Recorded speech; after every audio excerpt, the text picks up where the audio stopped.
it's just not enough for us anymore just to say, oh, well, I don't do that and I'll try and lead by example.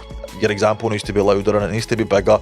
You need to show that you're an ally. You need to be taking proactive steps to be challenging that, because those who are perpetuating these ideas that violence against women and girls is acceptable are manipulating every single platform that they can find. Do you know what I mean? And there's nowhere near as many platforms being used by people who are calling out the opposite. I'm Ali Heather, and this is the That Guy podcast series. What I thought I'd do is bring together a bunch of diverse voices to chat about how to not be that guy and also how to be a better man. We know that male behaviour is making women uncomfortable, and we know that it's making women unsafe, but it doesn't need to be this way. So I'm speaking to all sorts of men and women with positive advice on behaviours to avoid and behaviours to follow. Join us for this series across all major platforms. Welcome to the That Guy podcast. I'm Ali Heather. Today, I'm delighted to be joined by Ian Corbett. How you doing, Ian? Great, Ali. Pleasure to be here and pleasure to be chatting with you. Absolutely. So just introduce yourselves to our audience. Where do you come from and how do you pass the time? Yeah, I am Ian Corbett. I work at the Children and Young People Centre for Justice in the University of Strathclyde. From Paisley originally, although I no longer live there. I'm a bit more rural than that now. I pass my time with my 18-month-old daughter and my two dogs and running about after them most of the time when I'm not working. That sounds absolutely class. So the reason I was dead keen to get you on is I read this long read in the Sunday National and on the Ferret website, which a journalist came with you into a jail you were working in, and you're running a really interesting course. Tell us about the course you're running. Yeah, I suppose I should probably frame that the course was already running prior to me going into Pullman, so I do a lot of other work in Pullman alongside this. But within the citizenship part of Pullman, they do a course called Positive Choices, which is all about sort of supporting the young men in their care to make more positive choices. And within that, there's a positive masculinity course. They had been delivering that. There's two members of SPS staff who are tremendous and had been delivering that, but then recognised that I was doing a lot of that work externally and now was in Pullman, so we decided to sort of join forces at that point, and they invited me to be part of the work that they were doing. So each course they run lasts 2 weeks. They do 10 different topics, positive masculinity being one that they focus quite heavily on within that. And you work with sort of eight young men at any given time, right across the whole young offender population. So right now there's about 260 young men within Pullman, and that's split between sort of mainstream and protection populations. So we work with sort of groups of about 8 at any given time. And so you're running these positive masculinity sessions. Is there an idea that negative masculinity is getting them in there, or they're arriving in there with a particularly negative way of expressing their masculinity? I mean, that varies wildly because the offences that people can be in for varies wildly. But I think it would be naive to say that there's not instances where that plays a part. And even in the situations where it doesn't, then you can see that there are quite negative and unhealthy attitudes from people who maybe have seemingly unlinked offences that have brought them into that situation. So it's definitely something that young men hold, but I don't think that's specific just to the young men within Pullman. I work in schools and I work in youth projects and stuff doing this same kind of work as well. And the attitudes are fairly similar across the board. So I wouldn't say it's just universal to Pullman, but definitely prevalent still. That's a really interesting insight, I think, because for a lot of folk that haven't engaged with prisons at all, they maybe think prisons are Shawshank Redemption, and primary schools and high schools are full of sweetness and light. But you're saying that you're seeing similar kind of masculinity traits in kind of in Scottish high schools as you'd see in a prison. Absolutely, and actually sometimes the views shared openly, at least, are sometimes worse in those community settings like schools and community youth groups. When people are in prison, I think they are sometimes more conscious of what they say and who they say it in front of and whatever, and obviously there's a lot of staff and things like that, so maybe some of those views aren't quite as open as they would be. Some of the things I've heard over the last few years, post-pandemic anyway, so the last 2 or 3 years, from young men in schools and stuff has been horrifying, and I don't probably think I've heard anything quite as bad within the confines of Pullman that I have in the community. So this is a podcast that's pretty open, like we're all, everybody listening to this I think is interested in the topic. What kind of things you've been hearing? Like, don't be afraid to be explicit, like what are we hearing, what are we dealing with?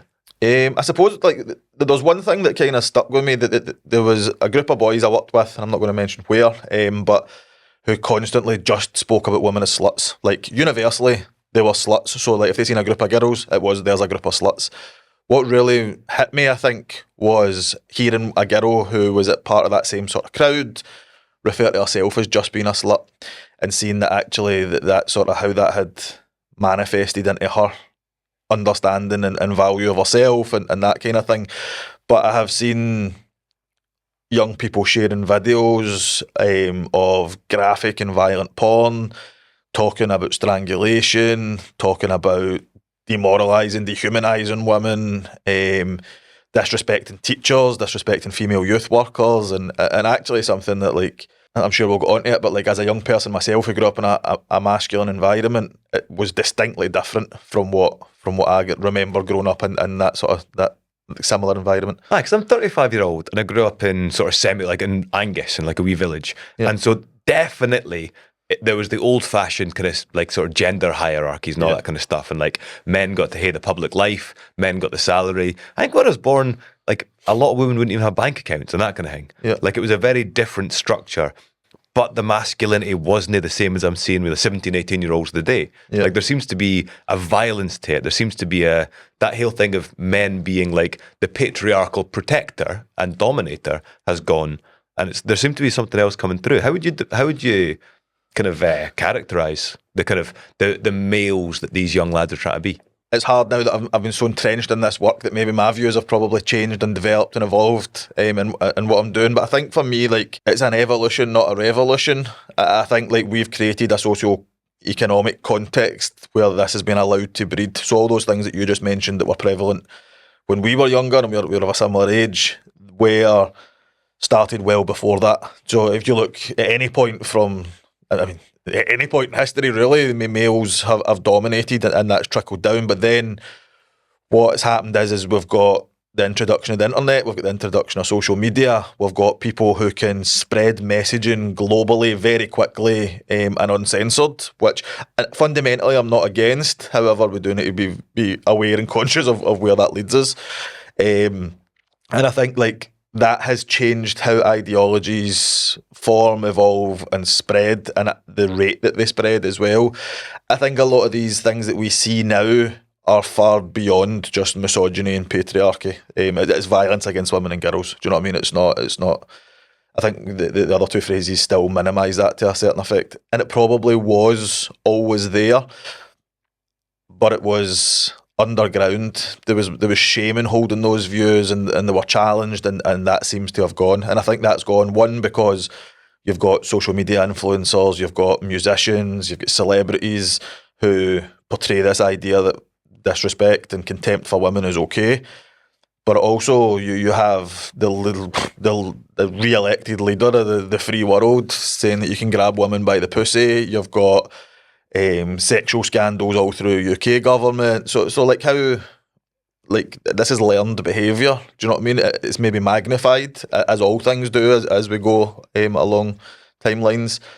But we've created the conditions. Do you know what I mean? But with that, I think if we create a society that's allowed this to breed, there's also maybe a bit of hope that we can recreate something that takes that back out of the equation. So yeah, let's get ourselves back into that prison then, where you're looking to challenge some of these thoughts. What approach do you take? How do you get folk to engage with what you're talking about? I'm a youth worker. I'm now not. I'm now a participation policy and engagement advisor. But sounds great. Yeah. Sounds some laugh. But I'm a youth worker, and that's what I do. And any qualified youth worker will work under community development principles. So Community Learning Development Standards Council for Scotland. I've got values and competencies that everybody who's practising should have. And a lot of them are around inclusion, around respect, around autonomy, and around reflection. So that's kind of the sort of principles I use when I go into any of these workshops. I'm not preaching to anybody. I'm not telling anybody that what they believe is wrong. I'm not trying to show them another way of thinking. I'm trying to get them to make their own conclusions by asking them to be curious and by posing questions and allowing them to come to the answers that they're going to come to. So a lot of it's not about me saying this is what you should do or this is what you shouldn't do or whatever. It's saying this is your belief, but what about this, and what happens in this situation, and what does this look like, and hopefully they can then take something from that. So what questions are you asking? When you're first put in front of you a new cohort of 8 lads from various different backgrounds in a prison, what are you actually asking them? Yeah, well, so typically if I'm running a session, I want to know a bit about them, and I want to sort of understand how they work as a group, how the group dynamics are, who's the loudest, who's the most dominant, and all that sort of stuff, as most people who do any sort of group work want to know. So usually I start off with an activity where you pick a side. So we live in a time that's very polarising. So we've got polarising views.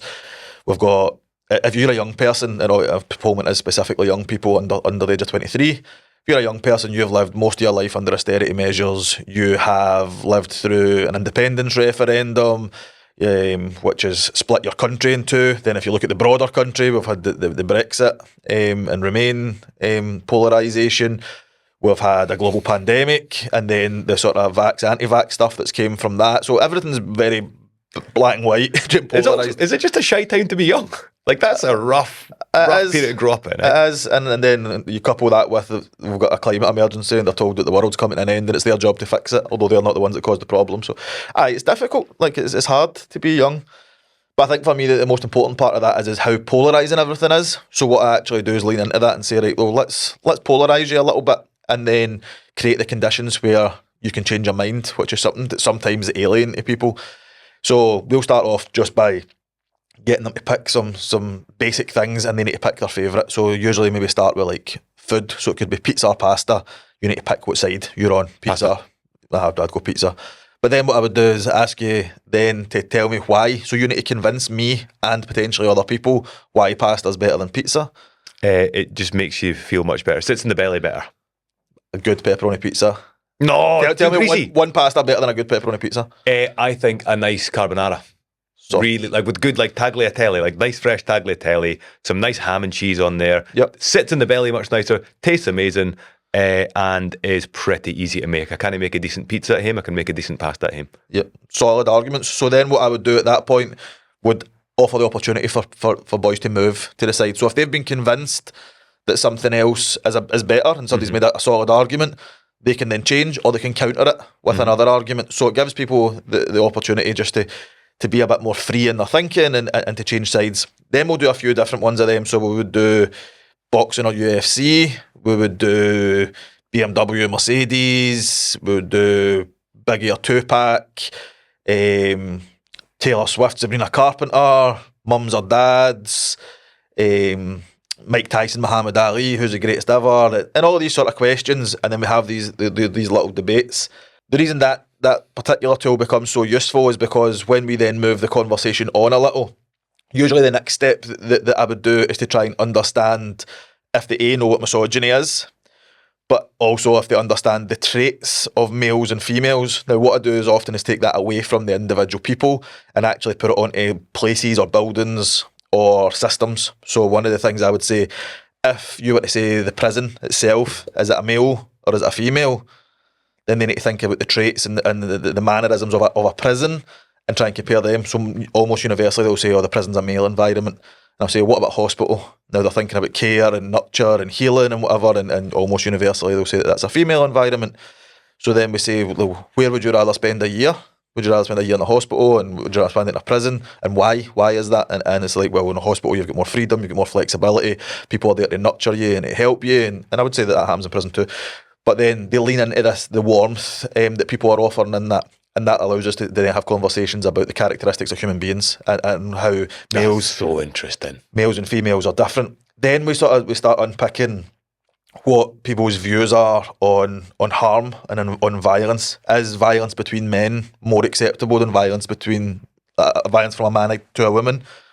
Generally, yes, but also they'll push back and say that violence between men is also not acceptable. And a lot of these times this is guys that are in for violent offences. Then we talk about sexual harm. So what is your views on people that commit sexual harm? And it's the worst of the worst, and they'll use language that I'm not going to use publicly. But yeah, for those that aren't aware of prisons, like they're actually kept entirely separately. Entirely separate. So if you're there for any sexual offences, you'll be in what they call protection. And if you're not a sexual offence, you will be in mainstream. There's a huge stigma. There's a huge stigma. Absolutely. And you can also be in protection just for protection reasons, for whatever that is, for your own safety, whether you're you're scared to be in the mainstream. So not everyone in protection is there for sexual harm, but everyone that's caused sexual harm is in protection. So then we start having conversations about that, but where we really get some of the juicy stuff and getting them to reshape their views is we ask, like, is sexual harm against women acceptable? Almost universally they'll say no. Is the rape of a woman acceptable, or the murder of a woman? Almost universally they'll say no. But then we go right back to that initial activity that we did, the pizza, pasta, the Mercedes, the BMW, and I'll go back and say, right, okay, so 5 of you picked Muhammad Ali as the best boxer ever, and 3 you picked Mike Tyson. What if I told you Mike Tyson was a convicted rapist? And they're like, oh, he's not, blah, blah. And then I provide the evidence that he has been convicted of that. And then we start to see the sort of excuses that they start making. Aye, but it must have been wrongly accused and whatever. And we start having conversations about that. But then we would do it again, looking at, Conor McGregor, Nate Diaz was one I usually used, and he's just been found guilty in a civil court of rape. Tupac and Biggie. Tupac is a convicted rapist and served time in prison for that. So we start unpicking the conversations about, like, why do we say that this is the worst of the worst, and actually we couldn't forgive rape in any circumstance, and yet we celebrate. Some boys will have posters of them, some of them have got tattoos or Tupac lyrics on their body and don't even know that he's a convicted rapist. So what does that mean? What message and signalling does that send to the women that you love or the women that are in your life? Then we have conversations about, like, who protects women? And universally we'll get the answer that somewhere along the line it'll be the police will come into that, but it might be fathers, it might be partners, it might be whatever. And then we'll introduce the Sarah Everard case. So Sarah Everard was killed by a police officer, raped and killed by a police officer. And then we sort of try and put these pieces together. So we want women to know that we care about them and that we protect them, and that we think rape is the worst thing that can happen to anybody, and it's deplorable, and yet we celebrate rapists, but it's okay because they're protected by the police. But actually some of the police are also raping and killing women and whatever. So what is that signalling that we are sending to women, and what message would you receive if that was you? And I think that's the sort of crux of us. There's a lot more to these sessions, and the conversations can be led by the young people, but it's just trying to, like, create scenarios and curiosity where they go, actually maybe some of the things I've heard aren't right, or maybe I'm naive and I didn't know about the people I'm celebrating. Because I think that's true as well. I think it's like the Tupac thing. Tupac was convicted of rape, I think, in 1994, 1993, 1994. Most of these guys have been born in the 2000s, do you know what I mean? So actually, that's on us, that's on our generation, because we never kept talking about that. Like, when he was hailed as the greatest of all time, we should have been consistently going, but he's also a convicted rapist. Do you know what I mean? And I've passed on very little Tupac appreciation to those younger than me, I would say. But I totally hear what you're saying. I totally hear what you're saying. Like, because when Mike Tyson was out recently doing his big nonsense boxing match, he was getting so much airtime, and he's actually getting a lot of, like, real support online for being, like, an older philosophical guy, quite a wise old head, like an interesting figure. It's like nobody was talking about the fact he was a convicted rapist, which, as you say, if he'd been in the jail, folk in the mainstream prison would have been trying to batter him any chance they got. If you had the chance to step in and stop a woman being sexually assaulted, would you? 100%, right? Thing is, many of us have had that chance and did nothing. Because every time a guy trolls a woman for her looks, Or grinds against a girl on the dance floor, Or leaks nude of their girlfriend? And we let it slide because it's just banter. That encourages some men to take it further. putting women at risk of sexual violence. So next time you see a mate saying, "She get it," or not taking no for an answer, have a quiet word and help keep them away from trouble. Don't be that guy that just stays silent. Speak up and help stop sexual violence before it starts.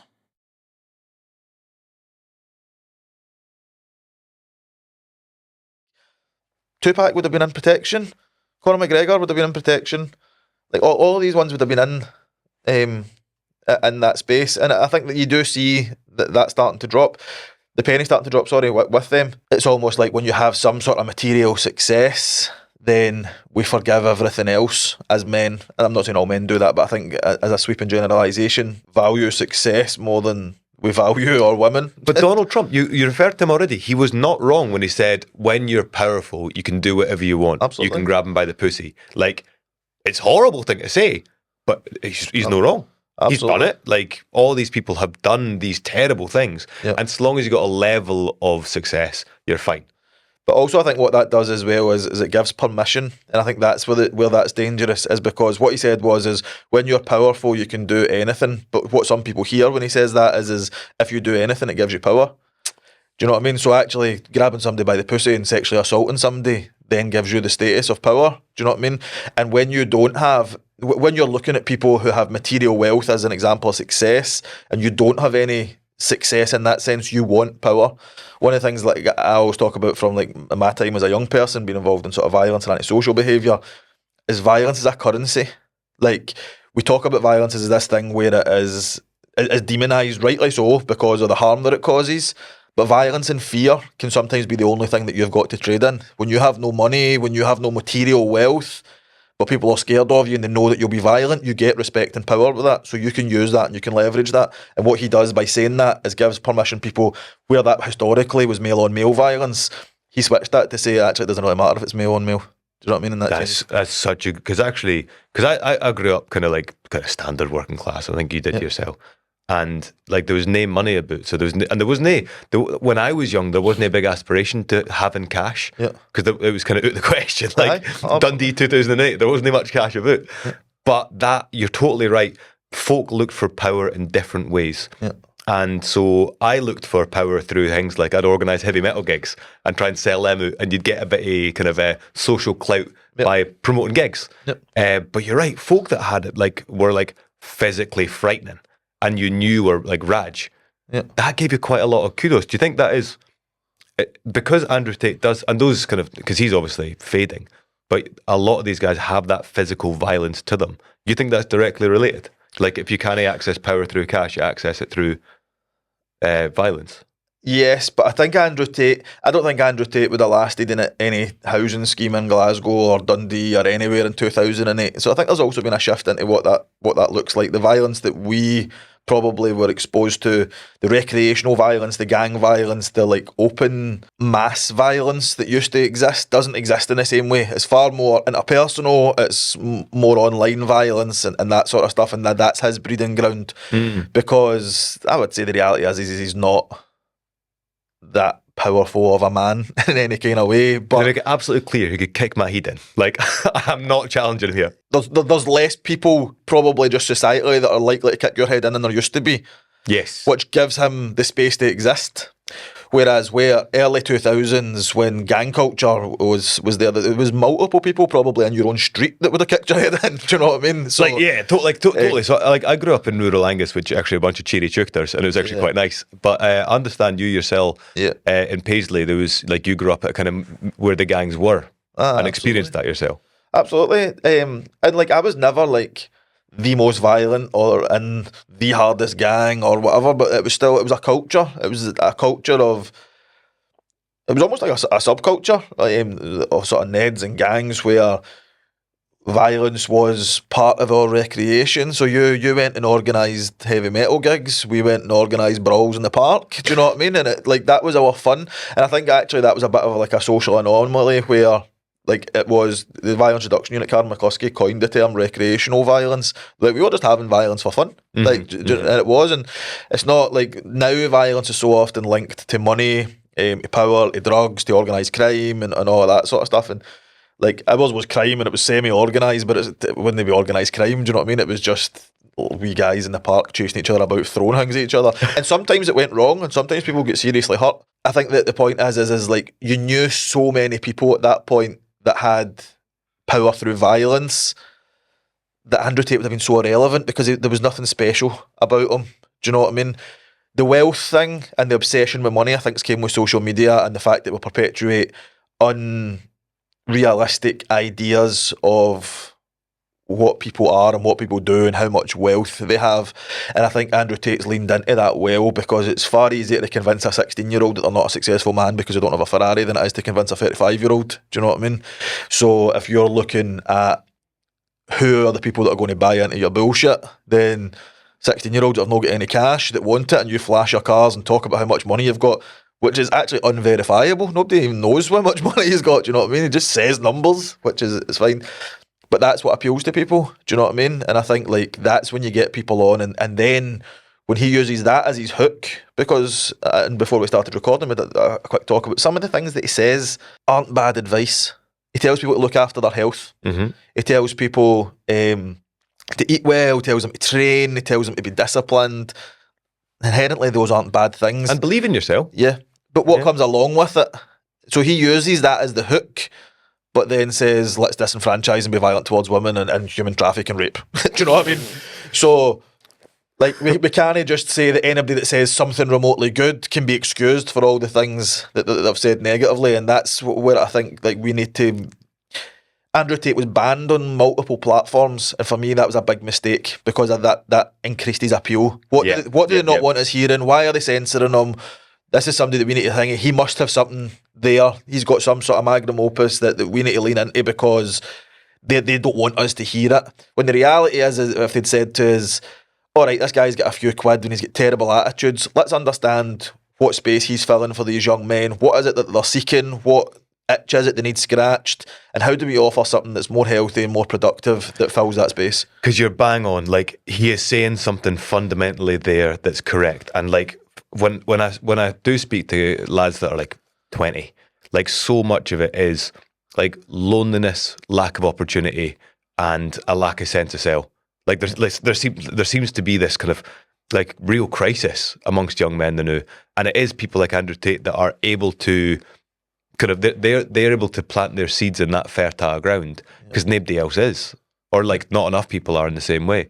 Like why are young guys so open to that kind of that stuff just now, do you think?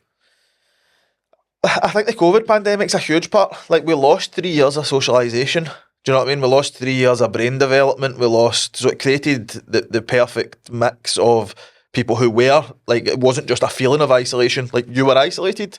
You maybe only got to spend it with adults, or if you lived in a chaotic home environment, you lived intensely in that chaos.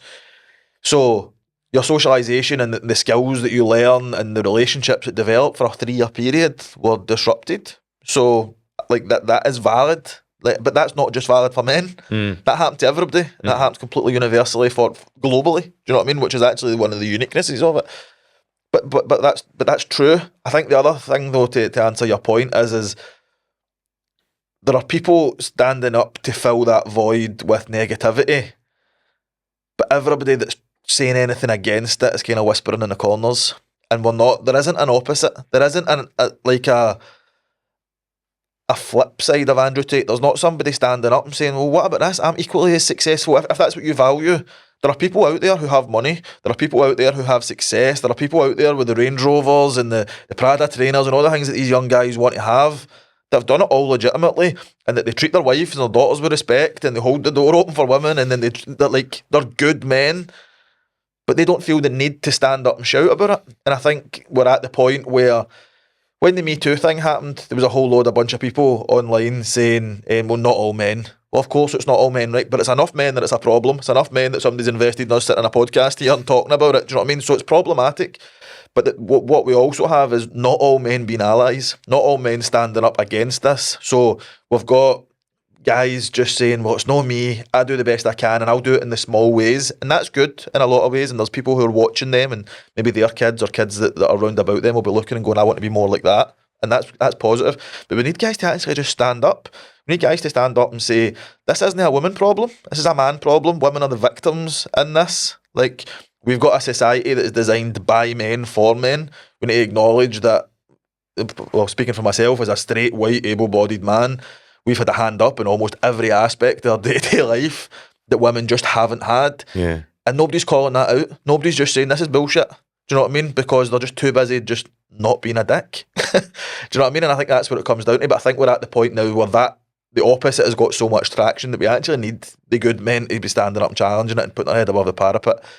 And I think it's just not enough for us anymore just to say, oh, well, I don't do that and I'll try and lead by example. Your example needs to be louder and it needs to be bigger.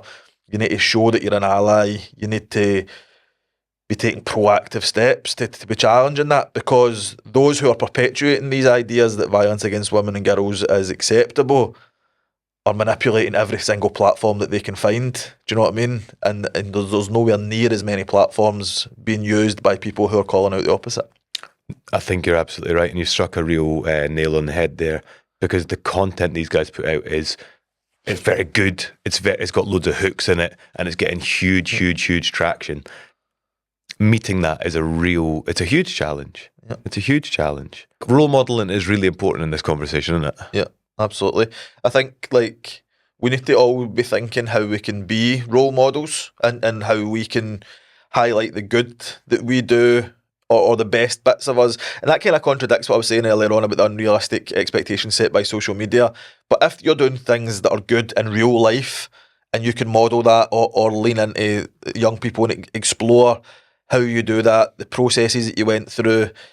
I think also recognising one of the things that I constantly have conversations with young people about is the fact that they might look at me as successful. Now, I've came from antisocial behaviour and gangs, criminal convictions, to now a fairly decent job within a university. But I need people to recognise that isn't all just my doing.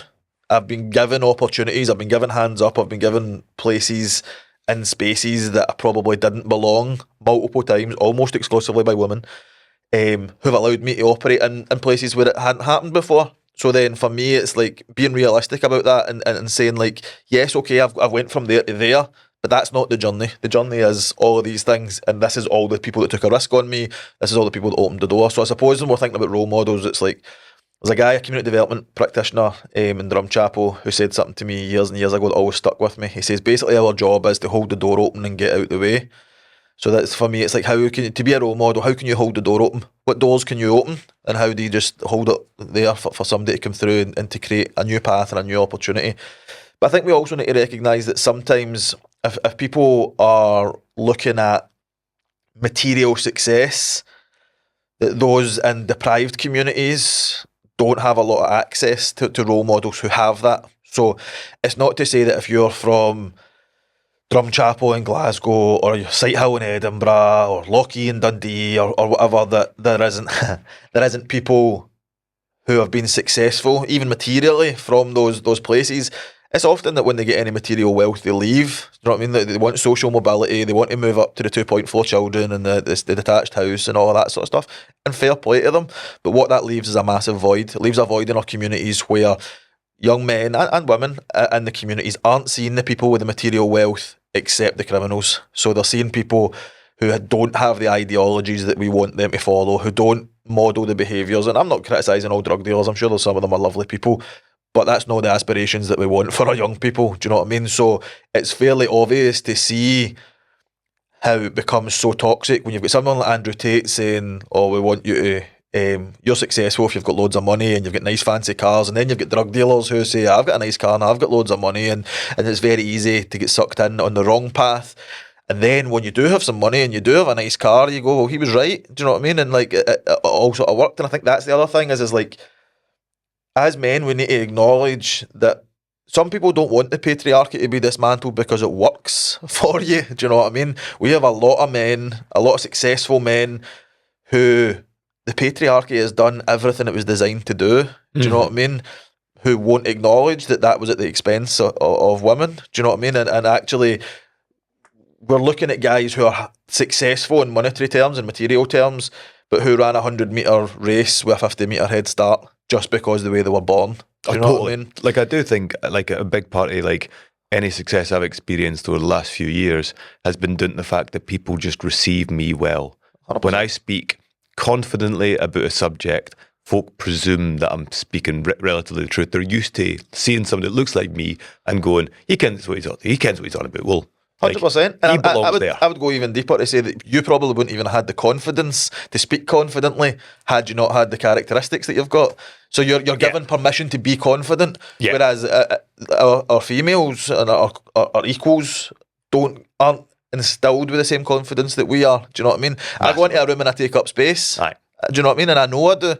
And now I'm consciously going, how do I maybe step back? Maybe, obviously, sitting with yourself, we're fairly equal in that kind of terms. But if I go into a room where there's 5 women and 2 guys, inevitably it's going to be the 2 guys that end up dominating the space. So it has to be a conscious effort to say, this isn't for me. We need to take away the expectation that we have the privilege, and we need to sort of reset that. We need to acknowledge that we have the privilege, and we need to try and reset that and say, like, let's just take ourselves back a bit. Like, we're benefiting from it. We're also vicariously benefiting from it, and we'll continuously benefit from it until it's dismantled. So it's a kind of weird place to be here, and it's very hypocritical to be like calling out a system that has benefited me in every moment of my life and still continues to do so. Aye.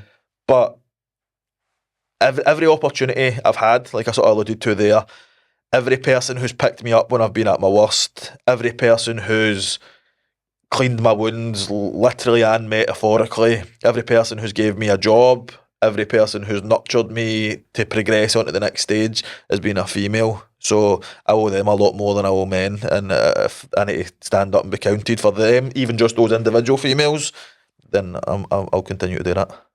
Like, what success stories have you seen for the interventions you've been a part of? For me, it's the small changes. Like, it's comments. Like, I had one young person in Pullman specifically who came and talking about the 2-pack thing. He had a 2-pack picture up in his cell.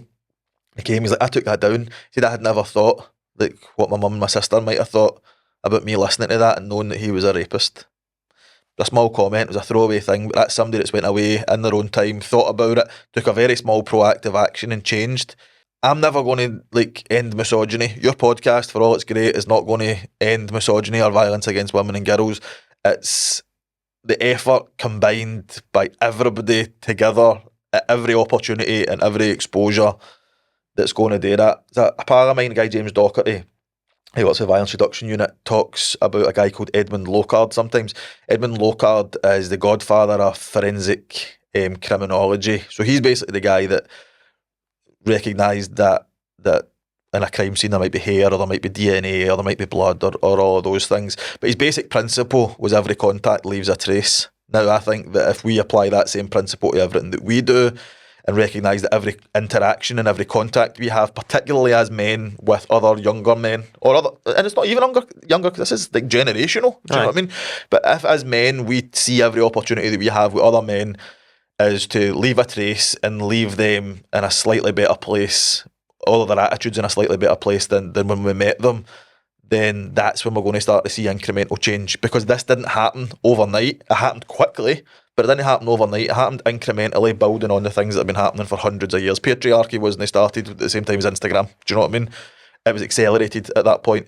So for me, it's like, how do we take stock that this is a job for all of us, and it's a job for all of us at every interaction, and recognise that we need to leave a trace. We might throw a stone and never see where the ripples go. That doesn't matter. Our women can walk safely down the street is what matters. Do you know what I mean? And it's not about us. Like, it's not about us. I think that's like full stop. That's the thing is it's like this. It's cool that we're having conversations about this, but the reality is every woman you know, your mum, your sister, your gran, your partner, the woman you'll sit in a bus next to or walk past in the street, has had to change their behaviour because of a man. So we're turning to change our behaviours and start doing a bit better, because it's on us. We'll get folk listening to this. We will get women listening to this. Yeah. Particularly, we'll get mums of teenage boys. Yep. We'll get maybe like sort of women that are in the lives of young men who maybe don't have that many male role models, and they're maybe looking to you as somebody that's, for your professional expertise, for your personal experience, might have little insights. If you are speaking to a mother or like a caregiver to a relatively young guy, what advice can you give about like positive interventions, about nurturing that young man? I suppose it's hard because like I'm not here claiming to be the perfect man. Do you know what I mean? Do you know what I mean? And it's not. Neither of us are. Like neither of us are. And I think that's also something is like we need to recognise that we're all works. Like if you value if you value health, fitness and money, then Andrew Tate's going to be a much better role model for you than I ever will be, no matter what I say. I'm not in shape and I don't have a lot of money. We need to stop telling people what not to be and start trying to model or tell what they should be. Because that's the thing is we don't do very well at what the opposite is. We say, stop doing this, stop doing that. You can't think like this. That attitude's toxic, blah, blah. But what's the opposite? Like, do you know what I mean? Nobody's having conversations about what the positives are. And I maybe don't know how to articulate all of them right now because it's a job for all of us. And actually it's going to look different for all of us. And like I mentioned already, I'm an able-bodied, white, straight male who works in a university. I've got fucking privilege flowing out of me. Do you know what I mean? But if I was gay, and I think that's a conversation as well, is actually like, gay men are very much the victim of misogyny as well. Do you know what I mean? And that's something that's often overlooked. And many of the things that we do to our women and girls, we also do to gay men because we see them as more effeminate and we see them as having sort of more female traits and characteristics. So there's a whole other conversation there about whether you're gay, whether you're transgender, and how misogyny manifests for you. We'll not get into all of that just now, but I think it's important to recognise it. But if you're disabled, if you're a person of colour, if you any other sort of minority or marginalised group intersects with just your maleness, then it affects how that manifests. Do you know what I mean? So I suppose the advice would be to understand the context and try and get them to look at people who aren't being dicks. Do you know what I mean? And try and, but also ask the men round about you that you think are good examples of masculinity to step up and step in. Do you know what I mean? Like the reality, as you mentioned already, that you came from rural Angus, I came from like urban Paisley. My context and your context, although we grew up in the same time, are so different that actually what masculinity in its healthiest form looked like in my context and your context aren't the same thing. No. So if a mum or a parent comes to me from a context that I don't know or I don't understand, then my advice can be wrong. So it's leaning into the people that are sharing those experiences, and like they've got that phrase, it takes a village to raise a child. We've forgot about that. Do you know what I mean? And I think the reality is we need the people round about, especially the men, to step up and step in to those spaces and try and guide. Where that can become problematic is if we ask the wrong kind of guys to step up, step in, and it might perpetuate these ideas. But I think if we try and normalise conversations about fragility, we need to normalise emotions and feeling. I think one of the major problems that we've got with a lot of these male influencers is that we have got to a point where male emotions are seen as weaknesses. That's old though, isn't it? It's old, it's intergenerational, but it's been weaponised and mobilised more recently. Even from infancy, if you look at two kids, male and female, and one falls over, you you nurture the girl and make sure she's all right. The boy, big boys don't cry, come on, man up, blah blah. From that height. Yeah, do you know what yeah. I mean? And then we wonder why they can't process their emotions or are so detached from what they feel. And actually violence doesn't even mean anything because you're not feeling the consequences, you're not feeling the compassion that you should have towards your fellow human beings. You know what I mean? I think we've got a distinct lack of love between our young men. I don't think they love the women in their life the way they maybe historically do. Even if you look at historic hyper-misogynistic character, the Cray twins, for example, idolised their mum. Maybe fetishised their mum, which is maybe not the best example. But like historically, you look at all your mafia dramas and stuff like that, where hyper-violence and hyper-masculinity was celebrated. The matriarch of the family was always loved and nurtured and whatever, and I think we've moved away from that. We've got men who will never tell another man that they love them, and yet they'll go to battle side by side and die for their pal or kill for their pal, but they would never say that they loved them. But tragically, they don't love themselves. Do you know what I mean? And the male suicide rates are soaring, and I think what we've got is young men that are so pressurised, so detached from their emotions that they just are disconnected from reality in a lot of ways. And I think in a lot of instances that's true of females as well. But a good analogy I heard of it was like you get two 2-litre bottles of juice, one male, one female, and we shake them, and you shake the juice, the bottle hardens. That's our young people. They harden up. But with the female, what we do is we bring them in and we make sure they're all right. So we twist the cap a little bit and a wee bit of pressure comes off. Still a bit harder than they maybe should be, but a little bit of the pressure's taken off. Then the next life event comes along and we shake the two bottles again. And this one's rock solid. We take another wee bit of pressure off the one on the right. And then eventually at some point something happens and we take the cap off the male bottle and it explodes and they're violent and whatever happens, and then we act like it was a surprise. On the flip side, our females have had more opportunities to express themselves and to decompress, but actually because they're in the environment with these hardened males, they've lost their fizz. They're flat. Do you know what I mean? And we've now got two people that are facing the same things but being treated in different ways. And are now, we've got women who are deflated and scared, and we've got men that are exploding. And yet we're actually the same. We're the same two bottles. We're the same people. We're the same humans. But we're nurturing in different ways. And we're creating problems that really shouldn't be there. We're all human beings. Like, we're talking about a constant divide. Obviously, biologically, there's things that happen, like in our bodies and our hormones and stuff like that are different. But our souls are human. Do you know what I mean? And I think like we just need to start like reconnecting people, and we need to love all children and like they're ours. Do you know what I mean? And start having conversations about how we can emotionally connect again. Ian, that's so nice. That's so nice, man. Thanks for that. Was a really lovely thought. That's a really lovely thought. It needs to be more than just a thought, though. You know what I mean? It needs to be an action, and that's the thing. Is like me saying this. Again, I'm sitting here as a white, like I need to acknowledge my own hypocrisy as a white, straight, able-bodied man sitting in this seat saying all these nice things, but I still benefit from all of these privileges that come with my demographic as well. And I think like it's exactly what I was saying before. Like the nice thoughts are cool, and there's loads of people having nice thoughts, but this is when we need to start taking action on them. Me, you, and everybody else that's part of this, and that's all it is. I think it's a perfect spot to end on that thought. Thank you so much for joining me today, man. That was really insightful. Absolutely fascinating stuff. Where can folk read a bit more about your work?